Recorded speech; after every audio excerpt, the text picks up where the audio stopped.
Sometimes it doesn't begin with a declaration, not with a bang, not with a press conference or a siren across borders.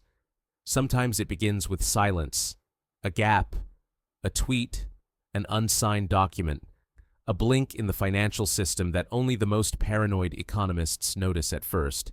And then, before anyone fully grasps the scale, the blast wave hits, and in this case, the fuse wasn't a declaration of war, it was a tariff. A single sentence dropped on Truth Social that sent a shiver across boardrooms, ports, and steel mills from Baltimore to Vancouver. It said, "I am recommending a 50% tariff on the European Union starting June 1st. But that wasn't the real earthquake, because on that same day, quietly, almost as an afterthought, another tariff landed, one aimed not at Brussels, but northward, toward Canada, America's longest border, closest ally, and most dependable trade partner. One stroke of the pen, and Canada found itself listed as a national security threat. Steel and aluminum, overnight, leapt from 25% to 50% duty, and with that single act, decades of economic integration were turned into political kindling. But what if that wasn't just policy? What if it was the beginning of a strategic unraveling, of something bigger than metal, bigger than trade, a realignment, a quiet severing of North America itself? Stay with us, because what you're about to hear may change how you see the balance of global power forever.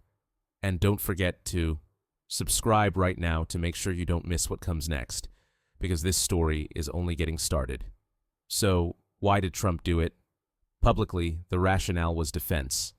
The Pentagon reportedly feared over-reliance on foreign metals, especially for submarine hulls and F-35s, could leave critical U.S. projects vulnerable.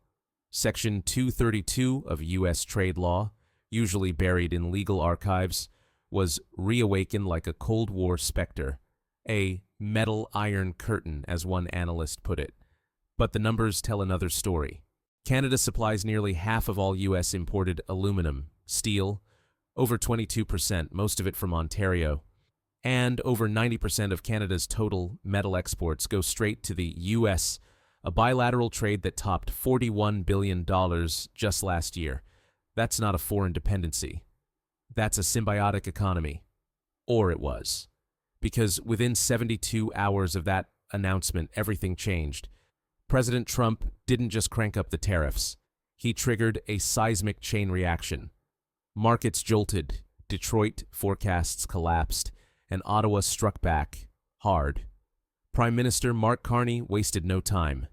Within one day, Canada rolled out a 25% counter tariff on nearly $30 billion in U.S. goods, everything from tractors to Oreos.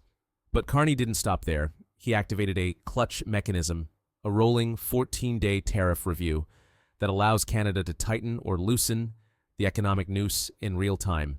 And this is where things get surgical, because Ottawa isn't just hitting America in the wallet. It's targeting swing states, steel towns, auto belts, places that matter electorally, and suddenly, what looked like a trade disagreement has begun to look like a pressure campaign aimed at the Oval Office itself. Want to know how deep this goes? Just 2 days after the decree, a 4,500-ton shipment of U.S. steel worth $5.6 million sat frozen in containers on the docks of Vancouver, rejected for failing to prove its melt origin, a phrase you'll hear more and more, melt and pour. It's the new passport for metal. If you can't prove where your steel was smelted, not assembled, born, it doesn't cross the border, period. What Canada is doing isn't just retaliation, it's redesign. The government activated a from furnace to foundry quota that locks all imports to 2024 levels. Anything above that, extra duty, infrastructure contracts, must use 100% domestic steel, or import only from duty-free allies. Overnight, U.S. firms were disqualified from bidding on over $11 billion in Canadian public projects.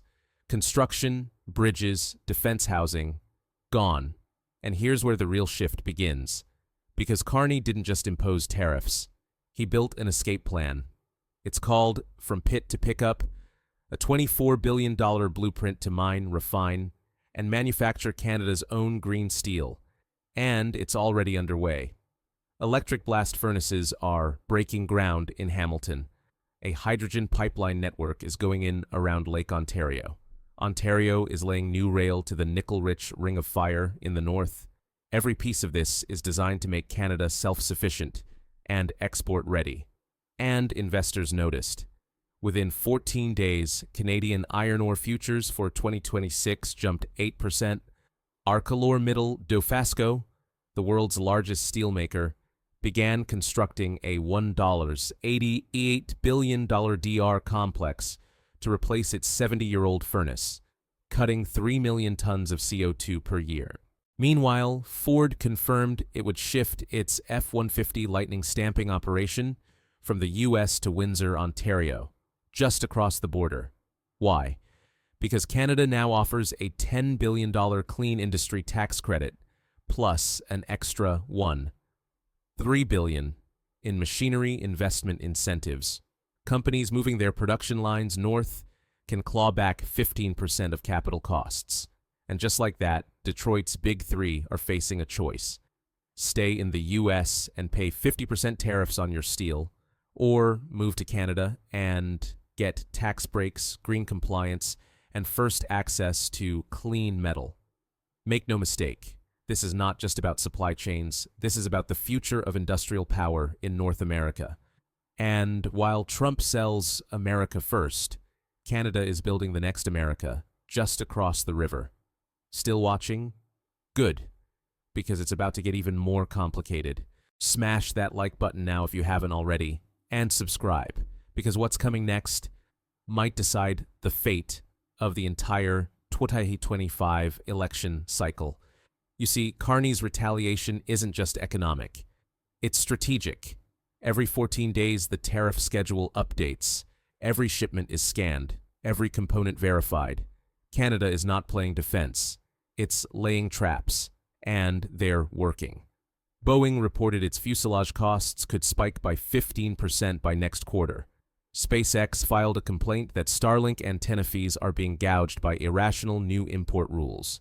The commodity markets didn't wait to react. U.S. hot-rolled coil steel jumped 12% in 2 weeks. Aluminum premiums surged 54%, and all of this before the next tariff hike. Goldman Sachs warns that prices still haven't stabilized, and if supply remains clogged, we could see even steeper hikes by August. But here's the twist. The real damage isn't happening in corporate boardrooms, it's in living rooms. New U.S. home sales dropped nearly 14% in May, the lowest in 2 years. Builders can't afford steel frames, refrigerators, washing machines, all up over 4%. Walmart quietly issued a June price hike notice. Even the Federal Reserve had to freeze its planned autumn rate cuts, citing input cost uncertainty. In Canada, February GDP went negative. And if this drags into Q3, economists warn of a technical recession. Meanwhile, the Bank of Canada activated a $10 billion emergency credit line to keep metallurgical firms afloat. That's not trade policy. That's crisis footing. And yet, the drama doesn't end here. Because across the Atlantic, Brussels saw what was coming, and it didn't retaliate with tariffs. It moved capital. The EU launched a $100 million green steel fund, $75 million for fuel cell R&D, and set up a 30% steel emissions cut target by 2030. Why? Because they know the flood is coming. Once the US slams the gate, cheap steel will find other doors. Europe, Japan, Korea. That's why Canada invited them all to join a new Steel Shield, a framework that tracks every melt point, blocks transshipped metal through Mexico, and triggers a 25% duty on any discrepancies. The multipolar steel alliance is real and growing. Japan already slapped an anti-dumping surcharge on Chinese hot-rolled coil. Korea joined. Mexico, silent for now but caught in the crossfire.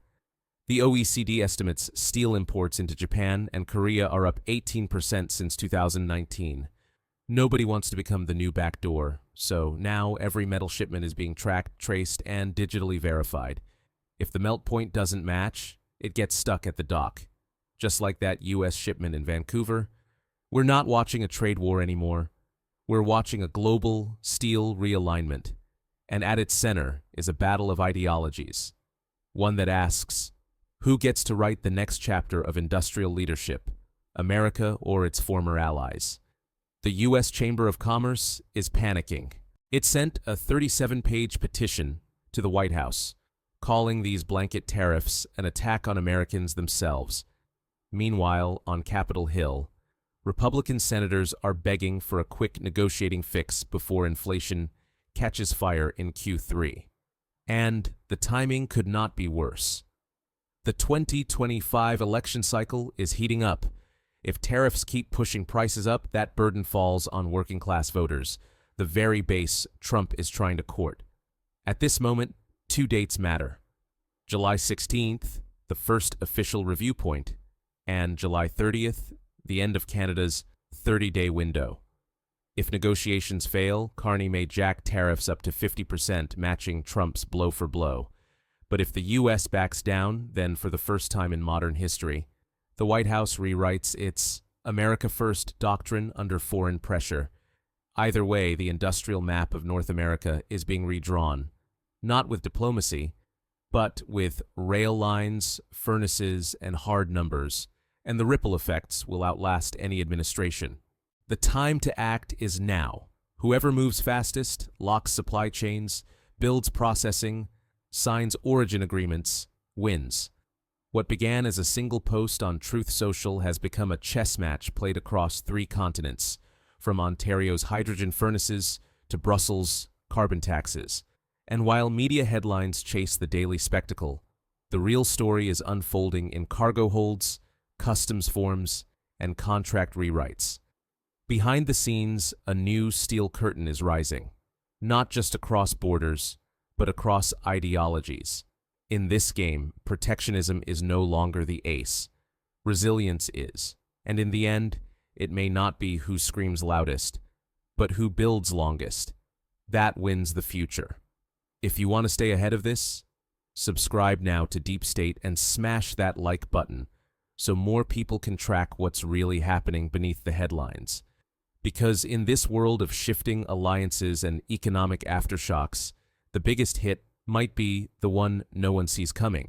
And yet, as we inch closer to the July 30th deadline, the silent countdown ticking inside every aluminum smelter, every union meeting, every customs checkpoint, one question remains unanswered.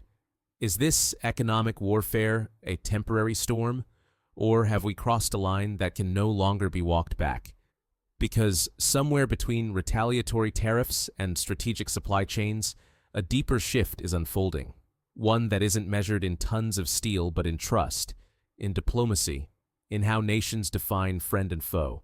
Canada, a nation once praised for moderation, compromise, quiet strength, has now become the epicenter of a new industrial doctrine, not just reacting to pressure, but actively reshaping the flow of raw power.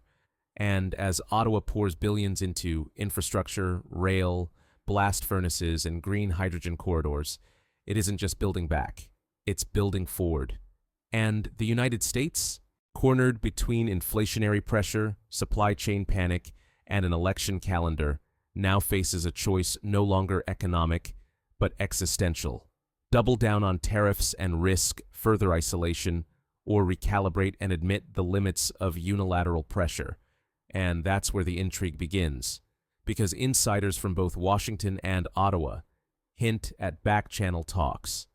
Leaked memos suggest that steel quotas are being redrafted, that exemptions might quietly return for national security allies, a term now hanging by a diplomatic thread. But is that enough? Or has Canada already decided that self-sufficiency, not just in metal but in policy, is the only sustainable path? What if Ottawa sees more than just numbers on a spreadsheet? What if it sees a real opportunity to anchor itself as the clean tech manufacturing heart of the Western Hemisphere? The moment isn't just about tariffs, it's about trajectory. When Ford moved F-150 stamping to Windsor, it wasn't just about escaping a tax. It was about proximity to a green ecosystem, a place where iron ore, electricity, and labor exist in a carbon-friendly loop. And when European steel groups like Salzgitter and Voestalpine began sending delegations to Ontario to scout partnerships, it signaled something more profound, a pivot in industrial gravity. Meanwhile, the United States is watching its industrial backbone buckle. Steel costs up, construction delays mounting, small manufacturers choking on import duties, and with labor unions warning of layoffs in auto and aerospace, the political pressure is boiling over. Yet still, no rollback, no deal, just silence and a looming clock. Ask yourself, what happens if July 30th comes and goes with no resolution? Will Canada really crank its counter-tariff to 50%? Will it ban U.S. bids entirely from its $47 billion infrastructure pipeline? Will American contractors be forced to set up plants in Ontario just to stay competitive? Could we be witnessing in real time the migration of the auto industry's center of gravity from Detroit to the Maple Belt? These aren't hypotheticals anymore. These are trajectories already in motion. And the ripple effect isn't limited to North America. Japan's anti-dumping moves on Chinese coal are spreading across Asia. South Korea now requires full melt point certification for all incoming steel, a direct echo of Canada's rules. And in the EU, Brussels has quietly rewritten its procurement code to give green steel a 20% scoring premium on all public contracts starting 2026, which means that steel made in a Hamilton electric furnace, powered by hydro and hydrogen, could be more valuable in Paris than anything shipped from the U.S. Gulf Coast. And then there's the quiet but massive question no one wants to ask out loud. What happens to Mexico? As steel and aluminum flood across its ports, as Chinese rerouting schemes multiply, will it become the loophole that breaks the entire enforcement model? Or will it be forced into the Steel Shield framework, aligning with Canada, the EU, Japan, and South Korea, even if that means alienating its largest trading partner? So many questions, so many moving pieces. And yet, no clear off-ramp, no treaty, no summit, no joint statement, just tension, rising prices, and the quiet realization that the steel beneath our highways, our airplanes, and our homes is now a battlefield. And not just any battlefield, a battlefield where no bullet is fired, but where every policy, every shipment, every customs stamp becomes a weapon or a shield. How long can this go on before something breaks? Before investors pull back, before companies delay expansion, before voters revolt against rising costs and collapsing cooperation? We may be looking at a future where tariffs become permanent, where national stockpiles replace open markets, and where geopolitical friendships are tested, not with words, but with shipments and invoices. And in that world, Canada's bold pivot might not be the outlier. It might be the prototype. And so we ask you, what side of this line do you want to be on? The one that reacts too late, or the one that sees the future and adapts before the wave hits? Because if you're still watching, you understand this isn't just a trade dispute, it's a reordering. And the next 30 days may determine not only the price of steel, but the shape of the world we live in for the next decade. If that thought makes you pause, if it makes you want to stay ahead of the curve, now is the time. Subscribe to this channel. Smash the like button so more people find this report. And drop a comment. What do you think should happen next? Should Canada escalate? Should Trump reverse course? Or have we already crossed the Rubicon? One thing is certain. The next round isn't going to be quieter. It's going to be harder, sharper, and global. And if you blink, you'll miss the moment when history turns on a shipping manifest